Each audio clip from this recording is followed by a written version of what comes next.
Isang hapon sa bahay ng pamilya Energado, abala ang lahat sa kani-kanilang gawain. Naghahanda si Aling Martha ng merienda sa kusina. Nag-aayos si Mang Lando ng kanyang mga inaning gulay. Nagkukulay si Mike at si Ella naman ay nag-aaral. Habang abala sila sa mga ginagawa, isang bisita ang sosorpresa sa pamilya Energado. Si Tia Lani! Wow! Bagong sasakyan! Si Tia Lani nga! Electric vehicle po ba yan? Oo, electric vehicle nga yan. O Lani, napadaan ka. Halika, tuloy ka muna. Kumusta ka? May inayos kaming mga poste ng kuryente dyan sa barangay. Kaya naisip kong dumaan na rin dito. Mangungumusta lang. Kamusta naman ang mga pamangkin ko? Napansin ni Tia Lani ang pinapanood ni Ella sa gadget niya. Uy, si dating Secretary Zenaida Monsada ba yan? Kilala niyo po siya, Tia? Oo naman. Si Zenaida Monsada ay isang Filipino chemist at ang kauna-unahang babae na naging secretary ng DOE. Tama po! Pero bakit mo siya pinapanood? Para po ito sa pinili kong topic sa mini-thesis namin. In-interview ko po siya. Talaga? Wow! Siguradong marami kang natutunan sa kanya. Talagang interesado ka sa enerhiya, ha? Ikinwento ni Ella kay Tia Lani ang project niya. Tinulungan siya ng school nila na makontak ang dating DOE secretary para sa project na ito. Kinakabahan pa nga siya na magkausap na sila online ni Secretary Monsada. Maraming tanong si Ella at marami ring sagot at kwento si Secretary Monsada. Hello po, Secretary Monsada. Hello, Ella. Kagaya po ng Tia Lani ko, gusto ko rin pong maging isang engineer. Kayo po, pagiging chemist na po ba ang pangarap nyo nung bata pa kayo? Oo, kasi yung papa ko kasi engineer. So, gusto ko rin medyo gumaya sa kanya. Ano pong mga ginagawa ng isang secretary ng Department of Energy?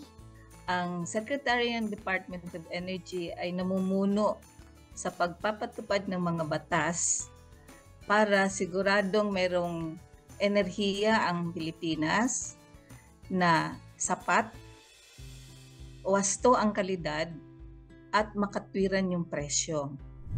Ano po ba ang energy supply chain? Ito yung pagdaloy ng energy, no, ng enerhiya mula dun sa payak na form or tawag nating feedstock or raw material hanggang dun sa makarating siya sa consumers. Ano po ang ginagawa ng DOE sa supply chain ng enerhiya? Kung alam mo yung orkestra, yung maraming tumutugtog, yung secretary, siya yung nagkukumpas. So may iba-ibang players, halimbawa sa kuryente may generation, may transmission, distribution.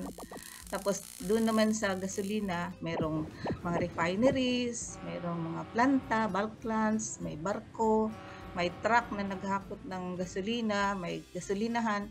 Lahat doon iba-ibang players. So ang ginagawa ng DOE is ikumpas sila, siguraduhin na tama yung ginagawa ng bawat isang player para tuloy-tuloy yung daloy ng kuryente o kaya yung petroleum products. So yung supply chain, maayos yung flow. Ano-anong mga batas ang ipinatupad ng DOE para masiguro na sapat at wasto ang supply ng enerhiya sa bansa? Napakaraming batas, no? Pero ang major na mga batas is halimbawa sa kuryente, ang Bible nila ay yung EPIRA. So nandun kung ano yung mga responsibilidad ng bawat players, yung iba-ibang ahensya ng gobyerno para maayos yung supply ng kuryente. Tapos dito naman sa oil deregulation law, nakasaad kung ano yung responsibilidad, parusa, kung ano man, doon sa mga, halimbawa yung mga gasolinahan, mga oil companies. And of course, meron tayong renewable energy, magiging mas self-reliant tayo, mas cleaner. Added na batas on biofuels kasi pinapahaluan na natin ng biofuels yung gasolina at saka diesel. Yung sa gasolina, ethanol galing sa tubo at yung sa diesel is biodiesel galing sa coconut. So, sarili nating produkto, idagdag natin sa gasolina at saka diesel, mababawasan yung importation natin. Ngayon, meron pa tayong inaayos din yung para sa nuclear energy. Kasi isa pa rin yun sa posibleng source ng ating enerhiya. At meron pang isang batas na mabanggit ko rin, yung sa energy efficiency and conservation. Wasto yung kalidad at wasto yung paggamit. Kasi pag maayos yung gamit natin, kamukha ngayong summer, kailangan medyo magtipid, gamitin mo ng maayos. Mas magiging sapat yung ating supply at ibig sabihin, hindi masyadong magastos. Makakatipid ka. Madami po pala. Kaya lang, bakit po minsan may brownout? May brownout, minsan hindi maiiwasan. Si DOE at saka mga iba pang ahensya ng gobyerno ay kailangan talaga i-monitor din nila yung mga activities ng iba-ibang players sa supply chain. Wow! Dapat pala, teamwork! Minsan naman po, walang kuryente at walang gasolina, lalo na pag binagyo po kami. Paano po nakakatulong ang DOE? Yung DOE, kailangan siguraduhin na palaging may supply, sapat ang supply. Pero may mga pagkakataon na halimbawa kalamidad, yung bagyo, no? Or nag-earthquake, o kaya halimbawa may giyera doon sa pinagbibilhan mo ng langis, talagang mapuputol ang supply.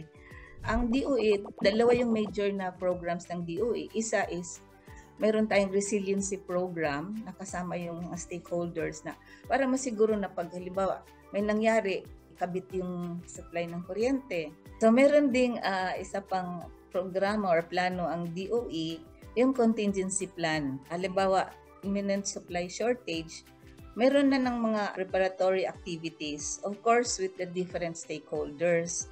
Kabilang din sa mga tinalakay ni Secretary Monsada na programa ng DOE ay ang Philippine Energy Labeling Program o PELP.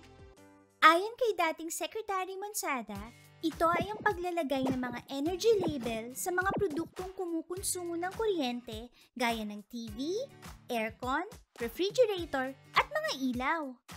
Sa pamamagitan ng energy label, mabibigyan ng mga mahalagang impormasyon ang mga mamimili tungkol sa produkto, gaya ng kung gaano ito katipid o kalakas kumonsumo ng kuryente. Sa tulong ng mga star rating sa energy label, madaling malalaman ng mamimili kung gaano ka-efficient ang produkto at mas madali siyang magkumpara ng mas efficient na produktong nais niyang bilhin. Ang Energy Efficiency Rating ay ang rate na nagsasabi kung gaano ka-efficient ang isang produkto.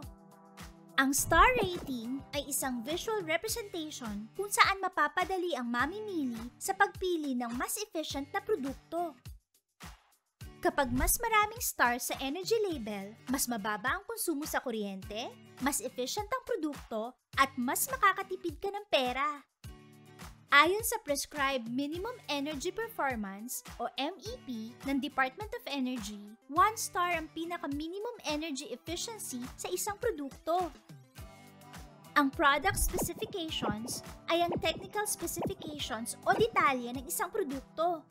Makikita mo dito ang brand name, product model, at iba pa. Para sa iba pang impormasyon, maaaring i-scan ang QR na makikita sa ibabang bahagi ng energy label. Secretary Monsada, maraming salamat po sa lahat ng impormasyong ibinahagi mo. Bilang huling tanong, ano naman po ang maipapayo ninyo sa mga katulad kong pangarap maging engineer?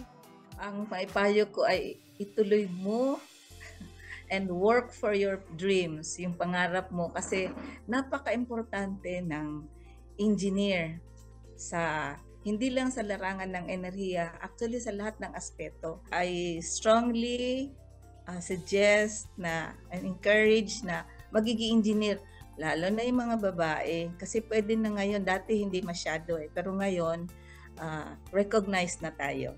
Tuwang-tuwa si Ella sa kanyang interview kay dating Secretary Monsada.